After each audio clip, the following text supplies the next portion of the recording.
Good evening, horror fans. Here we are again. We recently did part 6 of the 64 horror film face-off. It's the Horror Appraisal. I'm Sam. I'm also Evan. I'm Evan. This is bracket 7, and we descended into madness in the last video. I actually, after the last video, I was not feeling well. I was very sick and nauseated. I don't know what it is. This whole thing is making me insane. Well, let's get to it. You draw first, buddy. Well, just recap. Going real quick. The winners that we have so far that will appear in bracket 9 in the finals are Hellraiser, Nightmare on Elm Street, The Exorcist, Evil Dead 2, Dawn of the Dead, and Texas Chainsaw Massacre. So that being said, let's move on. We've got 2 more regular brackets, and then we're going to be ready for the final bracket. So here we are in bracket 7. Starting off in the first round, we have The Prowler. Oh, I love The Prowler. We reviewed that recently, and Yes, it's been kind of a popular video for us. Yeah. It's a great Tom Savini film. Great slasher. All right. Let me get this a little shake here. Shake. The Conjuring. Ooh. I'll go ahead. The Conjuring. Fight for The Conjuring. Is a newer film that kind of drew people in. It drew a new generation of horror fans, I think. Mm-hmm. Insidious did some of that, but I think the Conjuring really mainstreamed it up. I feel The Conjuring was a smarter, savvier, better film than Insidious was as far as the newer hits as far as horror films go. Well, see, I was teaching some high school drumline stuff at that time, and when The Conjuring came out, the next day, all the girls and boys were talking. Mm-hmm. You know, they were doing that. They were all of a sudden hooked. And I did not see that. I didn't. didn't see that in the trailer, and we went and saw it. You and I saw that together, right? I didn't know that was even coming in that trailer. That was because I had no foreshadowing of it. When that happened, that absolutely scared the living snot out of me, man. The Conjuring really uses atmosphere to scare people a little bit. I think most particularly is the bedroom scene where the little girl says she sees something behind the door and it's coming at her, and she screams, and the whole family gets involved. It's a different kind of film too because it's based on real events, which of course always adds an air of mystere and. You know where The Conjuring loses a little bit? Where? It goes a little too happy at the end. Yeah, but God, see the thing. Yeah, I agree with you. See, The Conjuring though as a film, I think anymore these days, like they put us through so much, they feel they have to reward us at the end. Sometimes. You want to know why the Texas Chainsaw Massacre is so effective? It doesn't have a happy ending. No. You have a girl that's fucking out of her mind. That is the end of Texas Chainsaw Massacre is one of the best endings to a horror movie. And you end that movie like ends like that. Anyway, but we're talking about The Prowler versus The Conjuring. Okay. So The Prowler, 80. What year was The 81. Prowler? 81, early 80s slasher with effects by Tom Savini. I want to say my vote is going to go for The Prowler as far as the better film because The Prowler is, we're biased a little bit too. We love our 80s slashers, especially when they have great practical effects. This one has some of the best slasher kills and they're all in one film. We've gone over it time and time again. I don't want to take anything away from The Conjuring. I actually really enjoyed that film, but I'm going with The Prowler just because I think it's a better made film because of, Joseph Zito really had a lot of luck in 1981 because of practical effects, because of really just that, really the atmosphere around it. It's dark. I enjoyed it because I happen to enjoy slasher films, quite a bit. So. It's so funny how people were like in the 80s. People were like, no more slashers, and now people are like slashers. Yeah. Time is a wheel. Eventually, you get to where you were.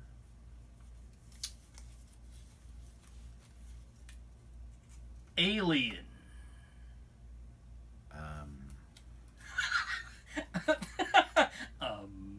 So we're going to have Alien go up against. I mean, does it even matter what Alien is going to go up against? Probably. I'm okay with this one. Alien is going to go up against the Peter Jackson directed Dead Alive. Oh, Dead Alive. What a fun movie. I love Dead Alive. I'll go ahead and argue for Alien. Go ahead, I'll listen with rapt attention. Ridley Scott directed, Dan O'Bannon written, Sigourney Weaver starring, lots of. Let's not forget Tom Skerritt. Tom Skerritt was awesome in Alien. And you have the incomparable android who plays. Not Denholm Elliott. He was in friggin' Indiana Jones. The guy. Oh my God! What a great movie. Yeah, it's so great. I can't remember the guy's name. That sucks that I can't remember his name. He's gotten famous and he's older because he was Bilbo Baggins. Ian Holm. Alien boils Ian down Holm. to the ending for me. You devastate people in the middle of this. You have some things going on. God, dude, I think you got the squirts. Mm-hmm. But Alien, all of a sudden you end up with one cast or mate. You know, she's the first officer, security officer. Yeah, she's something other. She's not like the first mate or anything. She's a security officer. She's something. She's like what Lieutenant Commander Data or Worf would be on the Enterprise if Riker and Picard were still there. She escapes this ship and Is that nerdy? And all of a sudden we realize that the alien is with her, and you have this really tense scene that's kind of long. And you really get the horror of the film. I think that's where the horror really comes in. The suspense element that makes the dread and it's the peak of fear. And that's a scary movie. I will never go into space, promise. Alien. Oh, I've got to argue for Dead Alive. Okay, well let's go through the motions. Dead Alive is absolutely one of the funnest horror zombie films ever made. It's we so almost much fun. didn't watch it. Yeah, we almost didn't. Isn't that weird? We turned it off after Zingaya. We were like, this movie's There scary. wasn't much going on in the first 20 or 25 minutes of Dead Alive.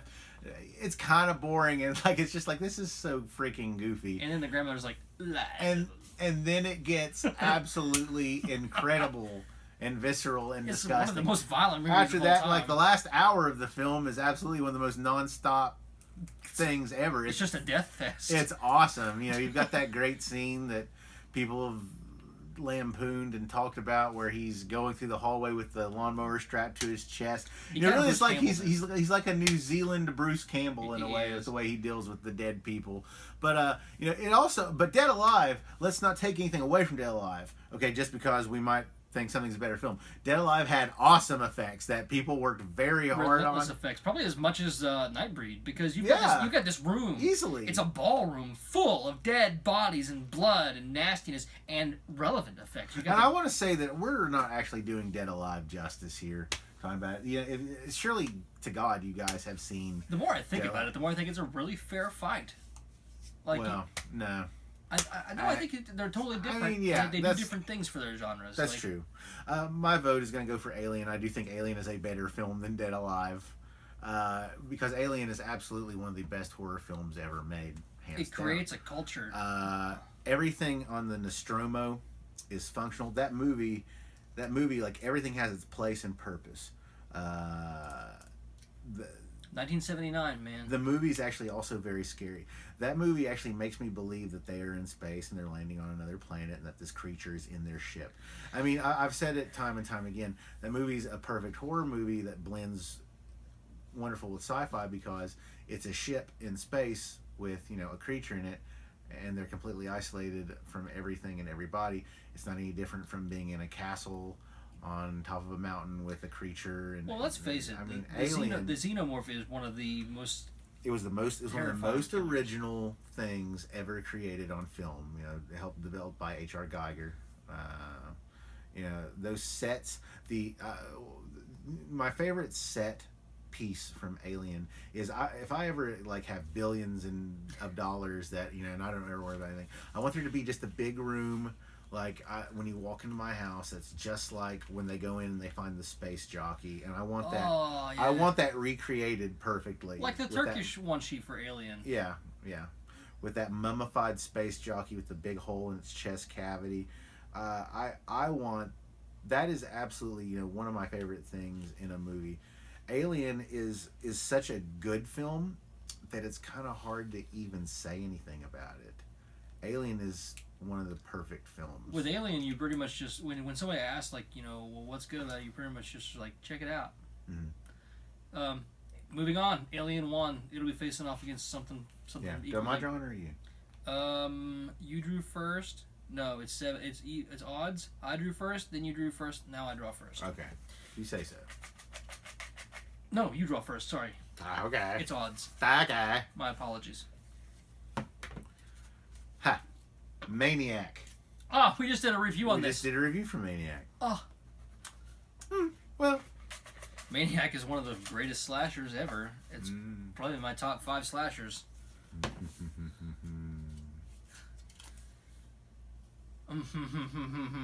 Pet Cemetery! I can do that. So I'm going to argue for Maniac. I have to as well.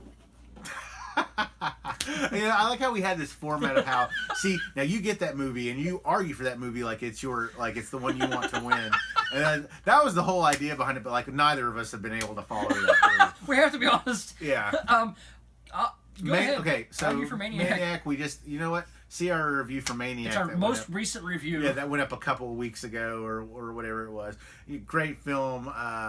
It's very fun. Joe Spinell is legitimately starring crazy. Joe Spinell. I think it's a frightening film. It's got great effects in it. We talked about it because it was in our Tom Savini Bill Lustig series. Directed that nasty, horrifying, gut-wrenching, dirty, nasty film. Yeah, It's also, so good. like that film really makes you feel like I can almost smell him sometimes. Like, I can smell Joe Spinell's character. Onions and chicken noodle soup. Garlic. Sweat. Fear and anger. Pet Cemetery, man. So, I'm sorry, I didn't mean to interrupt you. Why don't you go ahead? I interrupted you, too. Well, whatever. Pet Cemetery. He loves Pet Cemetery. I love Pet Cemetery, and it's because, now, the movie has lost some of its effect on me as I've gotten older and I've watched it more times. When I was a little kid, Mom would rent Pet Cemetery, and we'd ask for it too.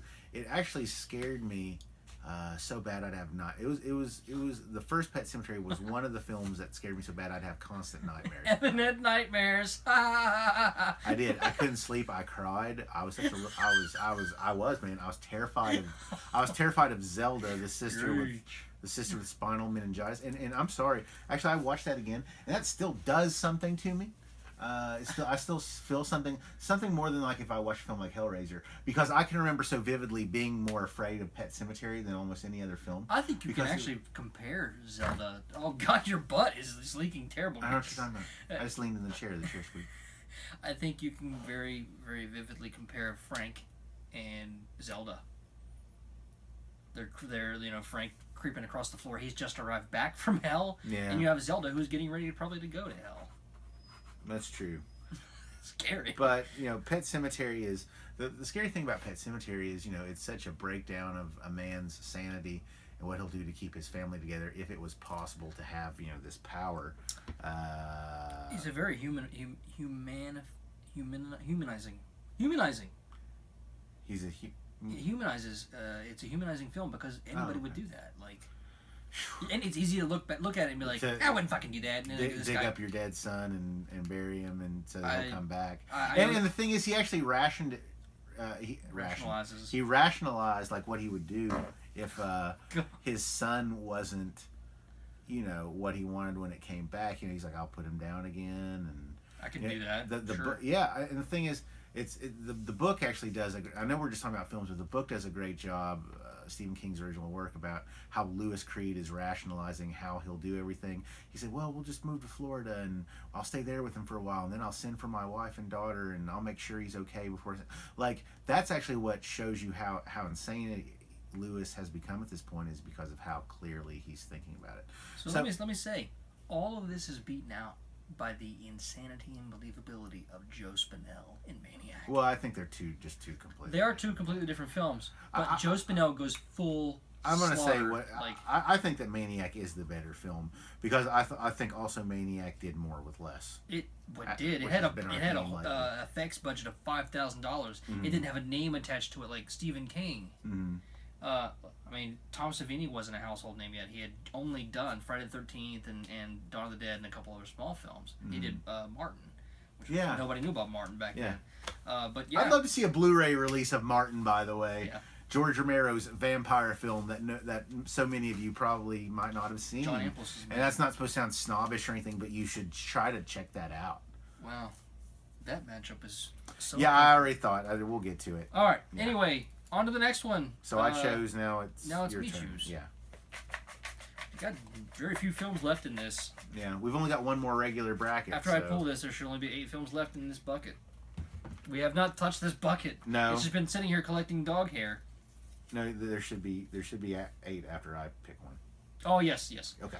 House by the Cemetery. Oh, I like that movie. That's a very fond movie for me, just because of the way we discovered these films. Yeah, because that was one of our early forays into Italian horror.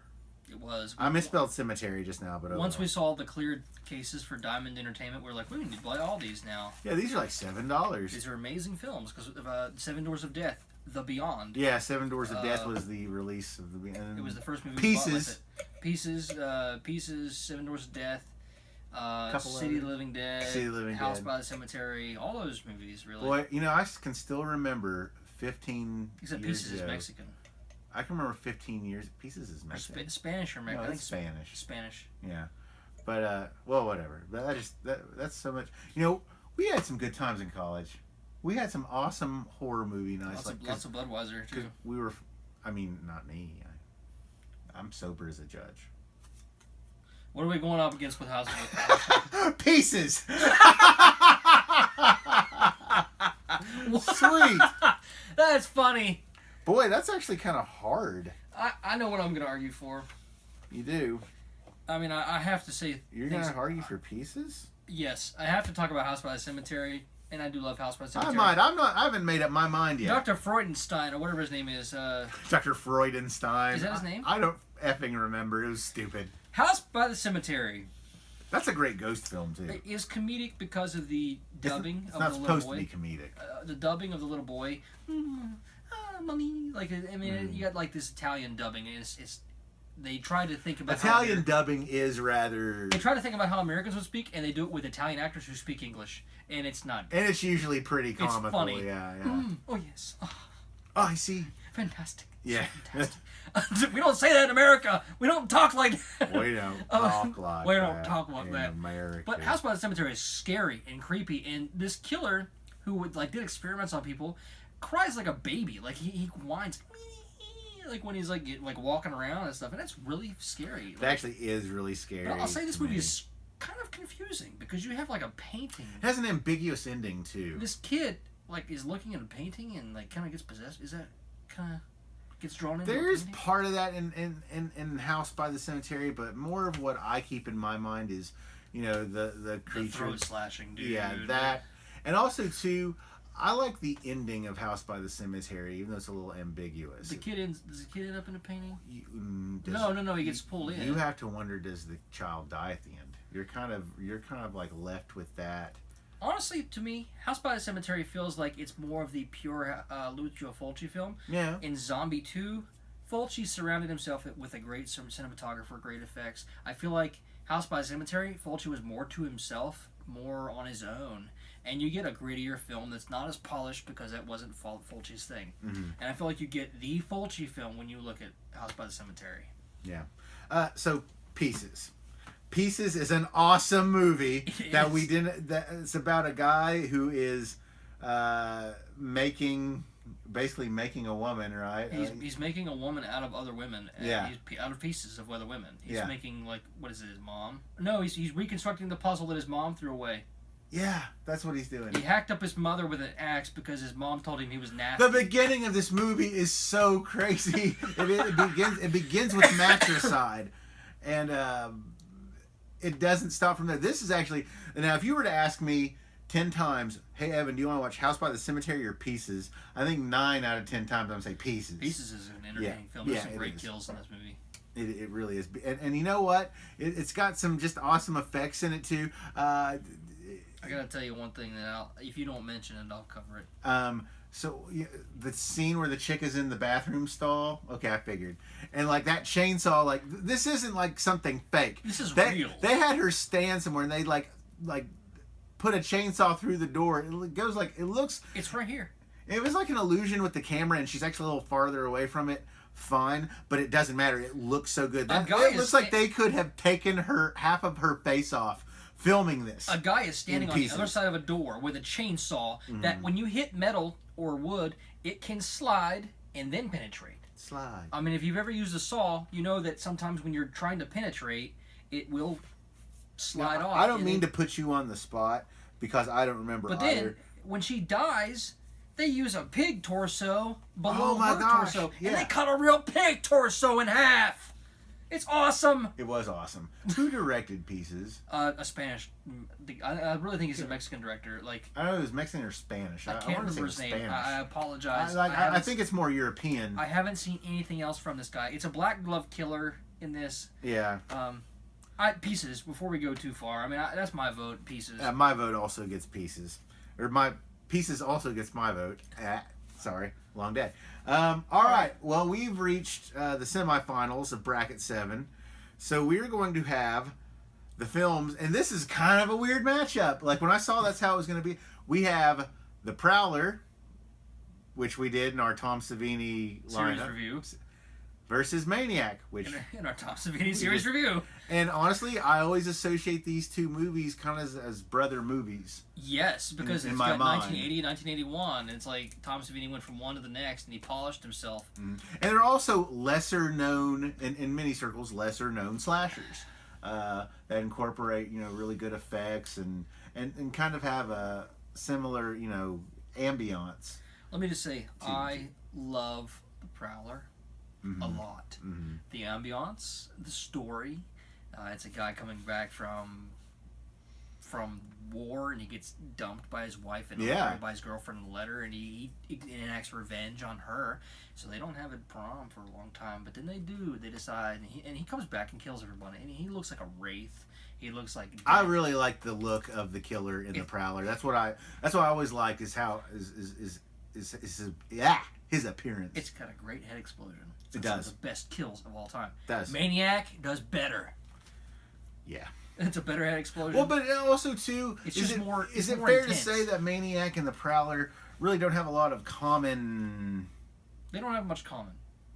I don't know how I was trying to say that. That's fine. One is more fantastic, and the other's more just gritty and dirty. And Joe Spinell's a mommy killer. He's a mommy whiner psychopath. Yeah. He's the harmless kid in school that you picked on because he doesn't have a mommy or he's abused by mommy. He comes to school with bruises. He says he falls down the stairs. Well, don't say that. Like it's just. And then he grows up to kill those people. No one should take any of that into account. He grows up to kill people. Don't bully. This is what happens when you bully. This is the oak that has grown from the seed of abuse. Exactly. Yeah, it is. Maniac, that's what makes it scary. We didn't need Rob Zombie to make Michael Myers a product of abuse because we have Maniac. Yeah, I totally agree. It's terrifying, and he's a brutal killer. Yeah. All right, that's all I'm going to say. Maniac's, but I agree with you. So now we have in the last round of the semifinals for this bracket, we have Alien versus Pieces. Alien wins, beats the shit out of Pieces. Do we really have to go into a lot? You guys know why Alien beats Pieces. Okay. And a lot of you probably haven't seen Pieces. A lot of you have. But you know why Alien wins. And that's it. Okay, so we've reached the finals. We've got a slasher versus a sci-fi horror film. That's tough. You've got a small baby budget in New York City. We have Alien versus Maniac. One of the most vile, influential What slashers. is the better film? Alien is the better film. It is. I knew I didn't have to torture you over that. I just want to emphasize how drastic that is. Yeah. Maniac is a brutal. We reviewed it extensively, you know. Yeah, I'm actually sick of talking about Maniac because we've talked about it so much here recently. I think a review of Alien would be pretty fun soon. I think so too. And I don't think anyone on the internet's ever done that. I think we did. But Alien for what it is, Alien certainly remains in decades. Alien is still considered a modern film, even though it's a modern classic. Alien is certainly one of the most original films, not just horror films. Alien is certainly one of the most original films ever made, and best made, in my opinion. I think it brings mainstream in too. I think it really does. It does. I don't know that necessarily Alien did it on its own. I think in combination with Aliens, I think James Cameron was able to bring the public into the series. And people, after watching Aliens, were like, "Oh, Alien is awesome." I don't know. I think people pretty much loved Alien on its own merits. But you know what? I wasn't alive in 1979. I think they did. But you had a director. 79. I think you had a director that was straight off of Terminator, and he made a more action-oriented Aliens. People were like, "Man, I love this movie. Mm-hmm. It's got this cast in it, and it's just it's really entertaining." And then they go back and watch Alien, and they're like, "What a scary movie." it's hard for Alien not to come out the winner. And I'm not saying Aliens is better. I think Alien is better than Aliens. Alien is better than Aliens. But I think Aliens helped. I'm not going to say you're wrong about that. I think it helped promote Alien. Well, but look at the time when Aliens came out. 86. It came out at a time when people could have VHS players in their homes and they could watch films again. So you didn't have to watch it on television or go exclusively to the theater to see it. You could rent them now and play them in this magic box. So when Aliens came out, I'm sure there was much of a clamor for the original Alien to see it again. Yeah. Betamax. But okay, so how many films did Alien, or what films did Alien beat? So overall winner of bracket 7, we have Alien, and it beat out The Prowler, The Conjuring, Dead Alive, Pieces, House by the Cemetery, Pet Cemetery, and Maniac. Man, it's not as crazy as Part 6. At least that wasn't. Bracket. I mean, this wasn't as controversial. This is pretty obvious. Doing this one, but. Anyway, watch our videos, subscribe, check out our other 64 horror film face-off battles. We're reaching the end of it, yes, and then we'll do something else. And we'll go to Scarefest pretty soon, and we'll come back with some fun stories. Yeah, hopefully. I hope so. I'm Sam. I'm Evan. Thanks for watching. Good night.